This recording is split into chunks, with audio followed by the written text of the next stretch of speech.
दोस्तों, Greek mythology में एक कहानी है इकरस की। इकरस को पंख मिले थे जो मोम के बने थे। उसे चेतावनी दी गई थी, उड़ो मगर सूरज के ज्यादा पास मत जाना वरना मोम पिघल जाएगा और तुम गिर जाओगे। लेकिन उड़ने का नशा, पावर का नशा इतना खतरनाक होता है कि इंसान भूल जाता है कि वो भगवान नहीं है। वो सूरज के करीब गया और समुद्र में गिरकर मर गया। आज की कहानी मॉडर्न इंडिया के एक रिस्की है, एक ऐसा आदमी जिसके पास सब कुछ था। आईआईटी दिल्ली का दिमाग, आईआईएम अहमदाबाद की डिग्री, एक ऐसी कंपनी भारत पे जो 3 साल में 20,000 करोड़ की बन गई। वो आदमी जिसका फेस इंडिया के हर टीवी स्क्रीन पर था, जिसका डायलॉग "ये सब दोगलापन है" इंडिया का एंथम बन गया था। लोग उसे बिजनेसमैन नहीं, कल्ट लीडर मानते थे। लेकिन फिर एक फोन कॉल, सिर्फ 2 मिनट की एक लीक्ड ऑडियो रिकॉर्डिंग, और वो पूरा एम्पायर, वो पूरी इज्जत, वो पूरा शार्क वाला रुतबा ताश के पत्तों की तरह बिखर गया। रातों रात वो हीरो से विलेन बन गया। उसके अपने बनाए हुए बोर्ड ने उसे फ्रॉड कहकर कंपनी से बाहर फेंक दिया। उसकी वाइफ को फायर कर दिया गया। उसके घर पर पुलिस और ईओडब्ल्यू के छापे पड़े। वो आदमी जो एंटरप्रेन्योर्स को गाली देता था कि तू धंधा बंद कर दे, आज वो कोर्ट में जज के सामने खड़ा है। ये कहानी अशनीर ग्रोवर की है, लेकिन ये कहानी फिनटेक की नहीं है। ये कहानी है ह्यूब्रिस यानी अहंकार की। ये कहानी है उस लक्ष्मण रेखा की जो एक जीनियस और एक क्रिमिनल के बीच होती है। क्या अशनीर ग्रोवर एक विक्टिम थे जो कॉर्पोरेट पॉलिटिक्स का शिकार हुए, या वो एक मास्टरमाइंड थे जिन्होंने सिस्टम को लूटा? आज हम ऑपरेशन करेंगे उस दिमाग का जो शायद इंडिया का सबसे तेज लेकिन सबसे खतरनाक दिमाग है। आइए देखते हैं उनका मैप, प्लान और route. Chapter 1, the elite insider, not a rags to riches story. सबसे पहले एक गलतफहमी दूर कर लीजिए। अशनीर ग्रोवर की कहानी कोई गरीब किसान का बेटा बना करोड़पति वाली कहानी नहीं है। वो शुरू से ही एलीट थे। वो सिस्टम के इनसाइडर थे। The origin. उनका जन्म साउथ दिल्ली की एक वेल टू डू फैमिली में हुआ। फादर चार्टर्ड अकाउंटेंट थे। घर में बचपन से ही बैलेंस शीट और प्रॉफिट लॉस की बातें होती थीं। अशनीर पढ़ाई में गिफ्टेड थे। उन्होंने आईआईटी दिल्ली से सिविल इंजीनियरिंग की, यानी इंडिया का सबसे टफ एग्जाम। उन्होंने आईआईएम अहमदाबाद से एमबीए किया, यानी इंडिया का सबसे टफ बिजनेस स्कूल।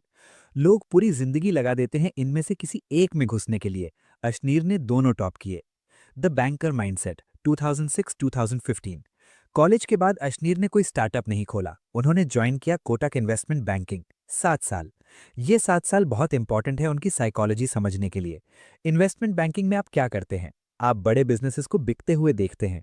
आप देखते हैं कि कैसे एक कंपनी की वैल्यू हवा में बढ़ाई जाती है ताकि आईपीओ लाया जा सके। अशनीर ने वहां सीखा कि पैसा प्रोडक्ट से नहीं, पैसा वैल्यूएशन से बनता है। वो मुंबई के हाई स्टेक्स बोर्ड रूम्स में बैठते थे, जहां 500,000 करोड़ की डील एक चाय के कप पर होती थी। यही वजह थी कि अशनीर में एक अलग लेवल का एरोगेंस था। वो एंटरप्रेन्योर्स को टेकी समझते थे और खुद को धन्य वाला। The street fighter Grofers. 2015 में उन्होंने बैंकिंग छोड़ी और ग्रोफर्स, अब ब्लिंकिट ज्वाइन किया एज अ सीएफओ। यहां उन्होंने एसी कमरे से निकलकर सड़क की लड़ाई सीखी। ग्रोफर्स लॉस में था। अशनीर का काम था पैसा बचाना और पैसा लाना। अलबिंदर धिंसा के साथ रहकर उन्होंने समझा कि इंडिया का कंज्यूमर डिस्काउंट का भूखा है। लेकिन 2017 आते आते उन्हें लगा कि मैं दूसरों का धंधा क्यों मैनेज कर रहा हूं। मैं नौकर बनने के लिए पैदा नहीं हुआ, मुझे मालिक बनना है। उन्होंने ग्रोफर्स छोड़ दिया। 2018 में 36 इयर्स की एज में अशनीर सड़क पर थे। उनके पास पैसा था, एक्सपीरियंस था, लेकिन आइडिया नहीं था। और तभी किस्मत ने उन्हें मिलाया शश्वत नकरानी और भाविक कुलाडिया से। ये दो लड़के एक टेक प्रोडक्ट पर काम कर रहे थे। अशनीर ने प्रोडक्ट देखा और कहा, ये गोल्ड माइन है, इससे हम इंडिया को हिला देंगे। और वहां से जन्म हुआ भारत पे का। Chapter 2, the blue code revolution, the rise. 2018 का इंडिया याद कीजिए। हर दुकान पर नीले रंग का पेटीएम का क्यूआर कोड लगा होता था।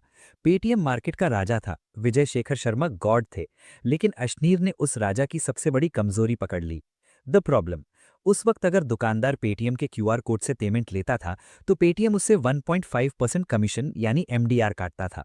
मतलब अगर चाय वाले ने 100 रुपए की चाय बेची तो 1.50 रुपीस पेटीएम रख लेता था। चाय वाला कहता था कि साहब मेरा मार्जिन ही 5 रुपए है, उसमें से 1.50 आप ले लोगे तो मैं बच्चों को क्या खिलाऊंगा, कैश दे दो। दूसरी प्रॉब्लम, पेटीएम के क्यूआर पर सिर्फ पेटीएम चलता था। फोन पे वाला कस्टमर पे नहीं कर सकता था।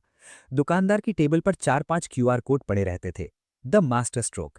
अशनीर ने कहा जीरो एमडीआर। उन्होंने दुकानदारों से कहा, मैं तुम्हें एक ऐसा क्यूआर कोड दूंगा भारत पे जिस पर गूगल पे, फोन पे, पेटीएम सब चलेगा, यूनिवर्सल क्यूआर। और सबसे बड़ी बात, मैं तुमसे 1 रुपया भी कमीशन नहीं लूंगा, तुम्हारा पूरा 100 रुपीज तुम्हारे बैंक में आएगा और वो भी उसी दिन शाम को। दुकानदारों को लगा ये कोई फ्रॉड है, फ्री में धंधा कौन करता है। लेकिन अशनीर ने एजेंट्स की फौज उतार दी। उन्होंने एजेंट्स को बोला, जहां भी पेटीएम का स्टिकर दिखे उसके ऊपर भारत पे का स्टिकर चिपका दो। ये गुरिल्ला वॉरफेयर था। देखते ही देखते 6 मंथ्स के अंदर भारत पे ने मार्केट कैप्चर कर लिया।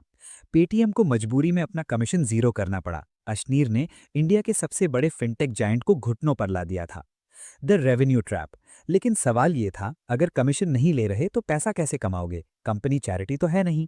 यहां अशनीर का बैंकर ब्रेन काम आया। उन्होंने कहा, मुझे पेमेंट से पैसा नहीं कमाना, मुझे उधार यानी लेंडिंग से पैसा कमाना है। दुकानदार के पास भारत पे का सारा डेटा था कि वो रोज कितनी चाय बेचता है। अशनीर ने कहा, बैंक तुम्हें लोन नहीं देगा क्योंकि तुम्हारे पास कागज नहीं है। मैं तुम्हें तुम्हारी सेल देखकर लोन दूंगा, रोज थोड़ा थोड़ा कटवा लेना। ये मॉडल सुपरहिट हो गया। दुकानदारों को पैसा मिला, भारत पे को हाई इंटरेस्ट रेट मिला। फिर उन्होंने लॉन्च किया 12% क्लब। आम लोगों से कहा, बैंक तुम्हें 4% ब्याज देता है, मुझे पैसा दो, मैं 12% दूंगा। लोगों ने बोरियां भर भर के पैसा भारत पे में डाला। अगस्त 2021 भारत पे यूनिकॉर्न बन गया। वैल्यूएशन $2.8 बिलियन यानी 20,000 करोड़ रुपए। अशनीर ग्रोवर अब फिनटेक किंग बन चुके थे। उनके पास पावर थी, पैसा था, लेकिन अब उन्हें चाहिए थी फेम यानी शोहरत। और यहीं से एंड गेम शुरू हुआ। Chapter 3, the shark, the audio and the Kotak call. 2021 में सोनी टीवी ने शार्क टैंक इंडिया लॉन्च किया। अशनीर ग्रोवर जज बने। शो पर उनका अंदाज वैसा ही था जैसे वो रियल लाइफ में थे, ब्रूटली ऑनेस्ट। वो फाउंडर्स को बोलते थे, भाई तू धंधा बंद कर दे, तेरे बस का नहीं है। इससे वाहियात प्रोडक्ट मैंने आज तक नहीं देखा। ये सब दोगलापन है। इंडिया की जनता को ये अल्फा मेल एटीट्यूड पसंद आया।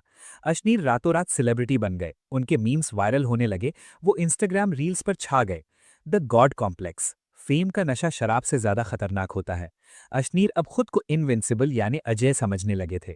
उन्होंने 10 करोड़ रुपीस की पॉश कायमान खरीदी। कहा जाता है कि उन्होंने अपनी डाइनिंग टेबल पर 10 करोड़ रुपीस खर्च किए। वो अपने स्टाफ से बदतमीजी से बात करते थे, बोर्ड मीटिंग्स में इन्वेस्टर्स को चुप करा देते थे। इन्वेस्टर्स सेकोया, रिबिट चुप थे क्योंकि कंपनी ग्रो कर रही थी, लेकिन वो एक मौके का इंतजार कर रहे थे। और वो मौका अशनीर ने खुद उन्हें प्लेट में रखकर दे दिया। The incident, October 2021। इंडिया में नायका का आईपीओ आने वाला था। आईपीओ में पैसा लगाने पर कंफर्म प्रॉफिट दिख रहा था। अशनीर ने कोटक वेल्थ मैनेजमेंट, अपने पुराने एम्प्लॉयर को कॉल किया। उन्होंने कहा कि मुझे नायका के आईपीओ में 500 करोड़ रुपीस लगाने हैं, मुझे फाइनेंसिंग यानी लोन चाहिए। कोटक ने पहले हाँ कहा, लेकिन लास्ट मोमेंट पर आरबीआई के कुछ नए रूल्स की वजह से कोटक ने मना कर दिया।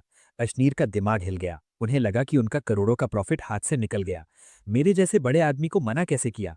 उस गुस्से में अशनीर ने कोटक के रिलेशनशिप मैनेजर को फोन लगाया और उस फोन कॉल पर क्या बात हुई वो जनवरी 2022 में एक लीक्ड ऑडियो क्लिप के रूप में बाहर आई। उस क्लिप में एक आदमी, एलिजिडली अशनीर, उस एम्प्लॉय को मां बहन की गालियां दे रहा था। वो कह रहा था, पुलिस उठा के ले जाएगी तेरे को एनकाउंटर में, तू जानता नहीं मैं कौन हूं। अशनीर ने पहले ट्वीट किया, ये फेक ऑडियो है, कोई स्कैमर मुझसे पैसे मांग रहा है, लेकिन बाद में उन्होंने वो ट्वीट डिलीट कर दिया। कोटक महिंद्रा बैंक ने ऑफिशियली स्टेटमेंट दिया कि हम अशनीर ग्रोवर पर लीगल एक्शन लेंगे। ये ट्रिगर पॉइंट था। भारत पे के इन्वेस्टर्स सिकोया, जो अब तक चुप थे, उन्होंने कहा बस बहुत हो गया, ये आदमी अब कंपनी के लिए लाइबिलिटी बन चुका है, इसका बिहेवियर कंपनी को डुबा देगा। उन्होंने अशनीर को छुट्टी यानी वॉलंटरी लीव पर जाने को कहा। अशनीर को लगा ये 2-3 महीने की बात है, मामला ठंडा हो जाएगा, लेकिन उन्हें नहीं पता था कि बोर्ड ने उनके खिलाफ सर्जिकल स्ट्राइक प्लान कर ली है। Chapter 4, the coup, the fraud and the exile. Ashneer की छुट्टी पर जाते ही भारत पे के बोर्ड ने एक forensic audit firm Alvarez and Marsal को हायर किया। मकसद था कंपनी के अकाउंट्स चेक करना। जो रिपोर्ट आई उसने इंडियन स्टार्टअप इकोसिस्टम को हिला कर रख दिया। ये सिर्फ गाली गलौज का मामला नहीं था, ये पैसा चोरी का मामला बन गया। द एलिगेशंस, आरोप। ऑडिट में 3 बड़े फ्रॉड सामने आए। Fake HR consultancies. अशनीर की वाइफ माधुरी जैन ग्रोवर कंपनी की हेड ऑफ कंट्रोल्स थी। सारा पैसा और हायरिंग उनके हाथ में थी। आरोप लगा कि माधुरी ने ऐसी एचआर एजेंसीज को पेमेंट किया जो एग्जिस्ट ही नहीं करती थी। मतलब स्टाफ हायर हुआ डायरेक्ट, लेकिन दिखाया गया कि किसी एजेंसी ने करवाया और उस एजेंसी को कमीशन दिया गया। वो एजेंसीज किसके नाम पर थी? माधुरी के रिश्तेदारों के नाम पर। आरोप था कि करोड़ों रुपए कंपनी से निकालकर वापस ग्रोवर फैमिली के पास आए। पनीपत कनेक्शन। आरोप लगा कि जो जीएसटी इनवॉइसेस जनरेट हुए थे वो फेक वेंडर्स के थे जो पनीपत यानी माधुरी के होम टाउन से ऑपरेट कर रहे थे। Personal luxury. कंपनी के पैसे से अशनीर और उनकी फैमिली ने दुबई और यूएसए के ट्रिप्स किए। ब्यूटी ट्रीटमेंट्स, डिजाइनर क्लोथ्स सब कंपनी के क्रेडिट कार्ड से पे हुआ। The blood bath. बोर्ड ने सबसे पहले माधुरी जैन को फायर किया। ये अश्नीर के लिए डायरेक्ट वॉर डिक्लेरेशन था। अश्नीर ने मीडिया वॉर शुरू कर दी। उन्होंने बोर्ड के चेयरमैन रजनीश कुमार, जो एसबीआई के एक्स चेयरमैन थे, पर हमला बोला। उन्होंने सीईओ सुहेल समीर को गालियां दी। उन्होंने धमकी दी, अगर मुझे निकालना है तो मेरे शेयर्स के 4000 करोड़ रुपए दो, तब जाऊंगा। लेकिन बोर्ड के पास सबूत थे। 1 मार्च 2022 की आधी रात अश्नीर ग्रोवर को खबर मिली कि अगले दिन बोर्ड मीटिंग में उन्हें टर्मिनेट फॉर कॉज यानी गलती के लिए निकालना किया जाएगा। अगर ऐसा होता तो उनके सारे शेयर जीरो हो जाते। इसीलिए मीटिंग से कुछ मिनट पहले रात के 12:05 पर अश्नीर ने अपना रेजिग्नेशन लेटर ईमेल कर दिया। उस लेटर में उन्होंने लिखा, मैं वो इंसान हूं जिसने इस कंपनी को पैदा किया। आज तुम लोग मुझे ही निकाल रहे हो। तुम लोग मेरी कंपनी चला तो लोगे, लेकिन कभी अश्नीर नहीं बन पाओगे। अगले दिन भारत पे ने रेजिग्नेशन एक्सेप्ट किया, लेकिन कहा हम तुम्हें छोड़ेंगे नहीं। भारत पे ने अश्नीर और उनकी वाइफ पर 88 करोड़ रुपीस का सिविल सूट फाइल किया। इकोनॉमिक ऑफेंसेस विंग ने एफआईआर दर्ज की। उनके घर पर छापे पड़े। अश्नीर और उनकी वाइफ को दुबई जाने से एयरपोर्ट पर रोक लिया गया। The current state. आज अश्नीर ग्रोवर भारत पे से बाहर हैं। जिस कंपनी को उन्होंने बच्चा कहा था, वो अब उनके दुश्मन चला रहे हैं। उन्होंने एक नई ऐप क्रिक पे यानी थर्ड यूनिकॉर्न शुरू की है, लेकिन वो वक्त, वो रुतबा, वो शार्क टैंक की कुर्सी, वो सब जा चुका है। भारत पे अभी भी चल रहा है, लेकिन उसकी वैल्यूएशन गिर चुकी है। Conclusion, the lesson of the Lakshman Rekha. दोस्तों, अश्नीर ग्रोवर की कहानी हमें बिजनेस और जिंदगी के बारे में 3 सबसे बड़े लेसन देती है। पहला, कॉन्फिडेंस वर्सेस एरोगेंस। कॉन्फिडेंस ये है कि मैं ये कर सकता हूँ। एरोगेंस ये है कि सिर्फ मैं ही ये कर सकता हूँ और बाकी सब बेवकूफ हैं। अश्नीर ने दुनिया को बेवकूफ समझा, इन्वेस्टर्स को मनी बैग समझा। यही उनकी गलती थी। याद रखिए, टैलेंट आपको ऊपर ले जा सकता है, लेकिन कैरेक्टर ही आपको वहां टिका सकता है। दूसरा, कॉर्पोरेट गवर्नेंस इज रियल। भविष्य अग्रवाल हो या अश्नीर ग्रोवर, इंडिया के फाउंडर्स को लगता है कि मेरी कंपनी है, मैं कुछ भी करूं। लेकिन जब आप बाहर वालों का पैसा लेते हैं तो आप सिर्फ मालिक नहीं रहते, आप ट्रस्टी बन जाते हैं। अगर आप कंपनी के पैसे को अपना पर्सनल पिगी बैंक समझेंगे तो सिस्टम आपको निकाल फेंकेगा। तीसरा और सबसे गहरा, जुबान की कीमत। एक फोन कॉल, सिर्फ एक गुस्से भरा फोन कॉल। अगर उस दिन अश्नीर अपना गुस्सा पी जाते तो शायद आज वो भारत पे के चेयरमैन होते। शायद आज उनकी वैल्यूएशन 10 गुना होती। बिजनेस दिमाग से होता है, लेकिन टिकता व्यवहार यानी बिहेवियर पर है। अश्नीर ग्रोवर एक जीनियस है, इसमें कोई शक नहीं। यूपीआई रेवोल्यूशन में उनका योगदान हमेशा याद रखा जाएगा, लेकिन इतिहास उन्हें एक ऐसे राजा की तरह याद रखेगा जिसने अपना किला तो बनाया, लेकिन अपने ही हाथों से उसमें आग लगा दी। जय हिंद।